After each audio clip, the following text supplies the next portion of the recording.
Hello and happy new year, everyone. Today's video, I am going to be walking you through the Spellbinders January 2025 clubs. So I'm going to go through each of the clubs this month and the card projects that I created with it. If you are looking to be a new subscriber to any of the clubs, you will be able to sign up from January 6th through the 27th. You can sign up for individual clubs, or if you want to get everything, they do have a deluxe caboodle, which includes all of the individual clubs plus a bonus item.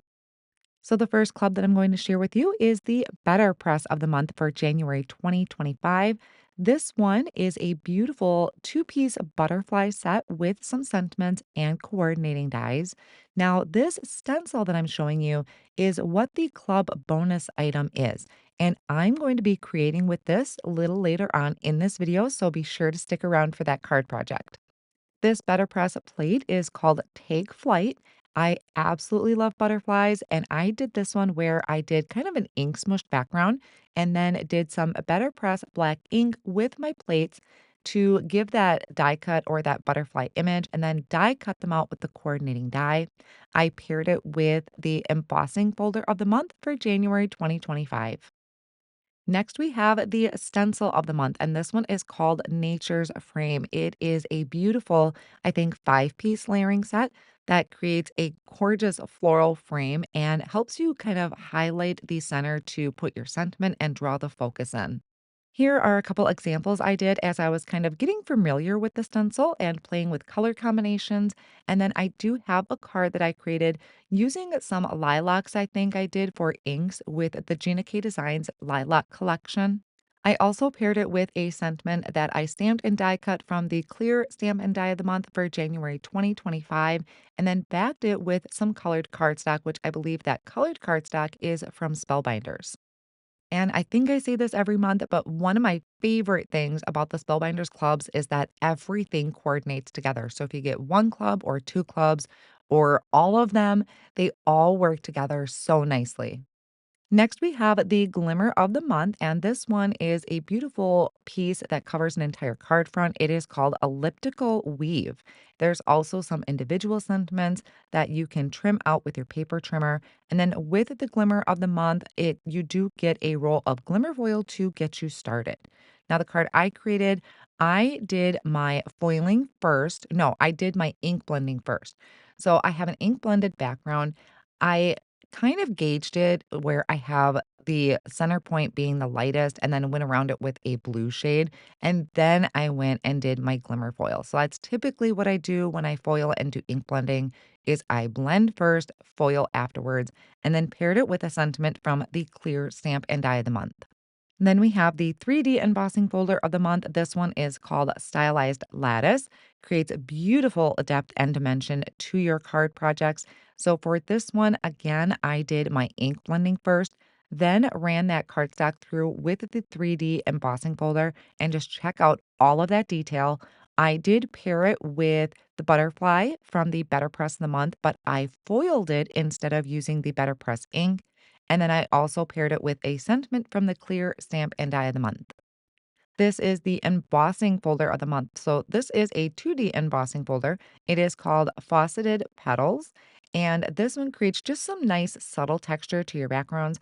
For my card project on this one, I did it with a light blue cardstock that is from Spellbinders, and then just did a little bit of embellishing using the large die of the month and a sentiment from the Better Press of the month, both for January 2025. This one is the stitching die of the month. It is called Stitched Ladybug. So we do have a frame on here. I didn't use it in my card project, but there is a frame, there's the ladybug, and then there's also some banners. So there's four banners and two, they're paired and they're in pairs that match together. So for these, I have a ladybug here that I did colored thread with the colored cardstock. So black thread with black cardstock or a red thread with red cardstock. I do typically like to use like a gold metallic, but sometimes it's nice to change it up and just kind of go tone on tone.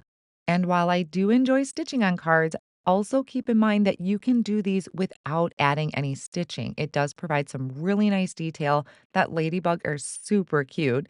And I paired this one with the 3D embossing folder of the month for my background.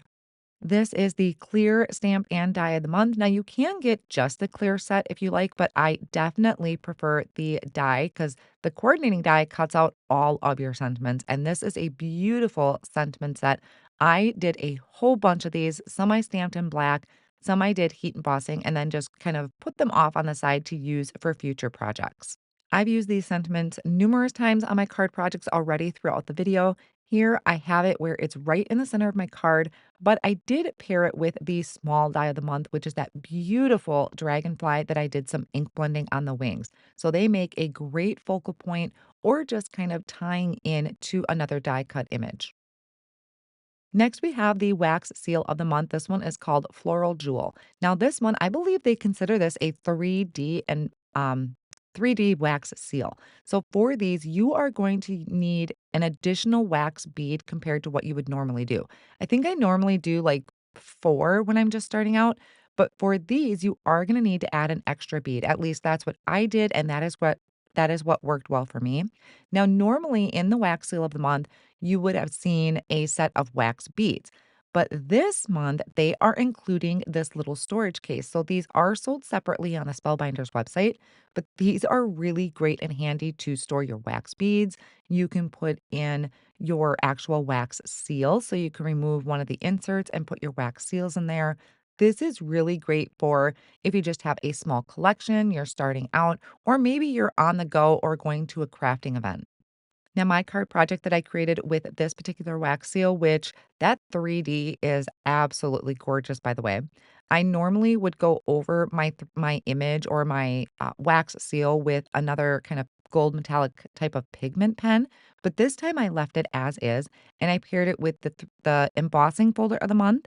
I have some leaf there or foliage there from the large die of the month, and then a sentiment from the clear stamp and die of the month. Now, this is a look at the small die of the month. I didn't create a project specifically for this, but I do have one of my card projects that features this dragonfly. Now, the dragonfly itself does have a die that you can do die cut inlay for the inside of the dragon wings and also another piece to place on top of the body of the dragonfly. But I really love ink blending, and so that is how I did my wings and then just put that design over the top. And then this is the large die of the month. Now, I did use some smaller pieces or smaller elements out of here, but it does have that gorgeous design that you can put your florals and things into. Definitely check out the website for some inspiration using that. But here is where I just used some of those small foliage pieces and florals. Now, let's go ahead and create a card. I am going to be using the Betterpress of the month for January 2025, plus this bonus item that you would get if you sign up for the deluxe caboodle. So, for this, you're getting a stencil that's going to color in the wings of the butterfly. Off screen, I did go ahead and do my butterfly with the black Betterpress ink on porcelain cotton card panel. I placed my stencil over the top of my large butterfly, and I am using sea glass ink for in the center or towards the center of the butterfly. But then I'm going to bring in a medium lilac. These are inks from Gina K Designs, and I'm going to go around the outside edges of this area. I'm still on the first layer of the stencil, but I'm going around those outside edges with that medium lilac. Then I can remove this stencil. I will layer on the next stencil. And on each one, there is a stencil for both the large butterfly and the smaller butterfly.